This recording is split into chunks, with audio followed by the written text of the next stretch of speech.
welcome everyone. I am Dr. Heather Ingersoll, the Executive Director of the Godly Play Foundation, and so delighted to be here with Reverend Dr. Cheryl Minor. She is the director of our Center for the Theology of Childhood, and her work with Godly Play is incredibly extensive.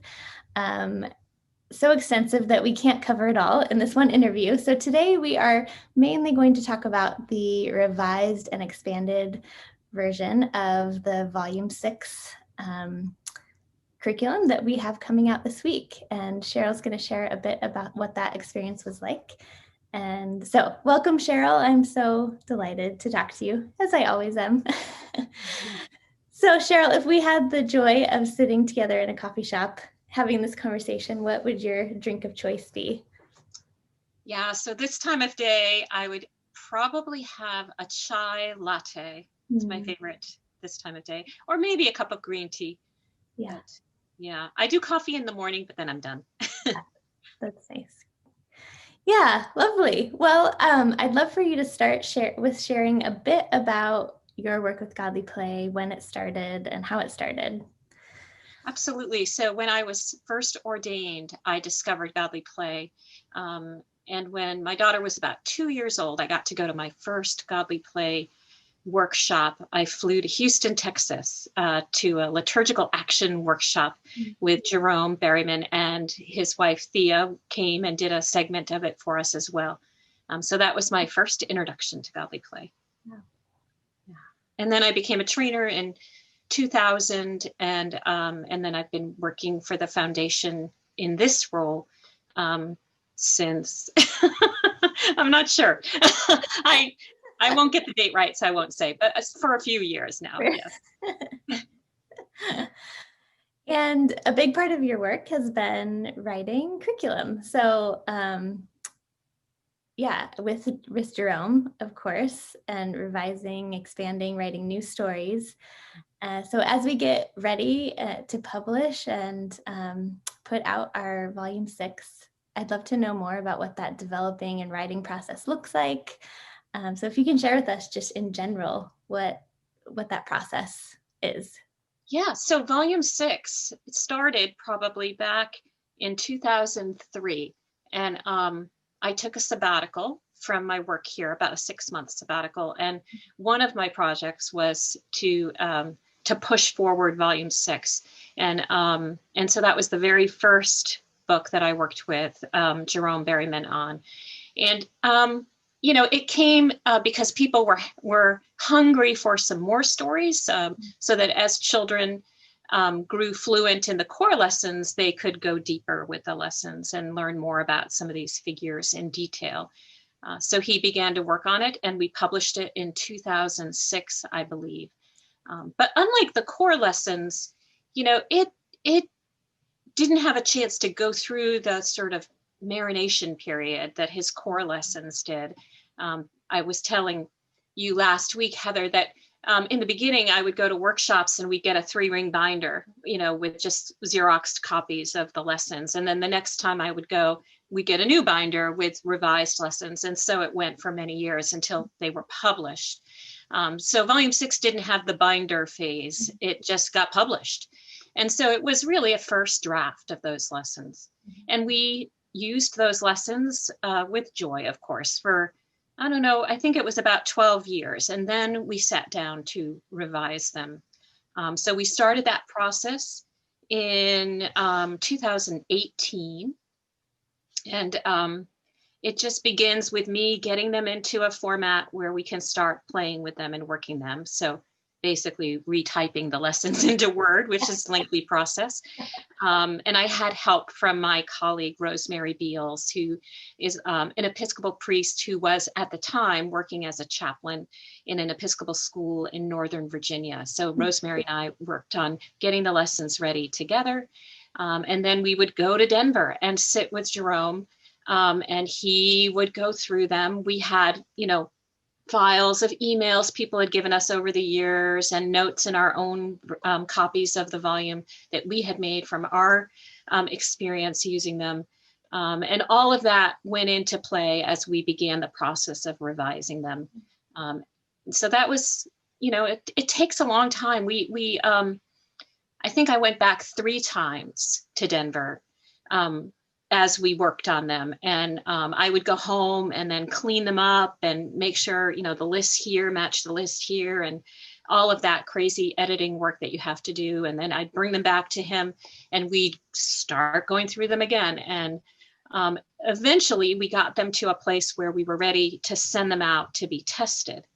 And that was the first time we tried that. We decided to send all of the revised lessons to trainers all across the world, not just in the United States, but wherever you can find a trainer. They had the opportunity to test these lessons.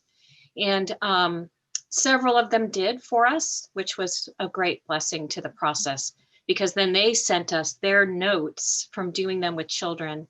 And so they had all fall to test them. And then I think I asked them to have their comments to me by Ash Wednesday or something. So that happened. And then I went back with Rosemary in March of 2019, just to do some more work on them. And again, in March of I guess it was March of 2020, because it was right before the shutdowns happened, that we were in Denver and doing our kind of final pass with the lessons. I wanted to describe a little bit about what that's like. We'd go to the center and Jerome would sit at his giant desk in front of us and we'd sit on the other side. He'd have his Bible, he'd have his original volume 6, he'd have the revision, the draft we were working on. And often he just would go quiet for 20 minutes while he was thinking and drawing and writing. And so Rosemary and I would sit and look at each other and wonder when he's going to come back, and eventually he'd say, okay, I've got it now, and he'd start to speak. And I would try to grasp it, in my computer. I would type as fast as I could what he was thinking. So it kind of would go like that, this back and forth. And of course, we'd always have to take a break and have a great Italian meal somewhere in between our work. So after this time in March 2020, I went to Ashland, Kansas. I made the drive from Denver to Ashland and spent a week with them, ironing out the material differences, because we did revise the materials as well as the words. And then worked with them to get great photos of those materials done so that I could send the photos to the illustrator, who then redid all the illustrations for us. And anyway, so that's kind of how it went. Then of course it was quarantine and I wasn't able to go back again, but we worked remotely, to finalize things. And eventually I think I sent everything, the manuscripts, the illustrations to the publisher in May. And here we are now, anticipating a book. Yeah, that's amazing. It's quite an intense process and long process, really. So this volume has 2 new stories. Can you say a little bit about what those stories are and why they were added? Yes. So for a long time, we had envisioned having a lesson on the shelf about the Psalms. But we just never had kind of gotten around to working on that in any of the other earlier stories that we were any of the other volumes that we were revising. Yeah. So we began to work on Psalms probably about a year and a half ago. And Jerome had a vision for it from the start. He knew kind of what he wanted to do with those lessons. And but it was a lot of fun to in particular, choose which Psalms we were going to put in the lesson, because we have a whole collection of Psalms that you kind of introduce the children to, and then they're invited to find things in the room that connect with the Psalms. And so it's a great way to extend all of the stories in Godly Play and connect them to the Psalms. But I think we spent probably 3 hours just deciding which Psalms would we include. By the end, I was so frustrated with Jerome and Rosemary because I was like, "Come on, you guys, we can't choose them all."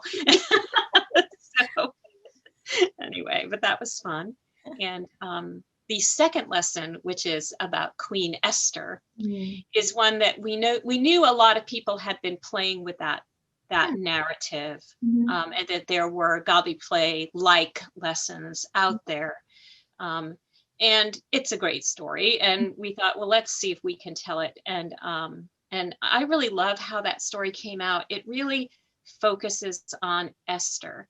You know, if Mhm. you read the book of Esther, there's a lot in there about Haman and all of that craziness. And it really isn't about Esther, the book of Oh, Esther, yeah. in a Yeah. sense. Mhm. But we tell Esther's side of the story. We really focus on Esther and her courage, Mm. and bravery.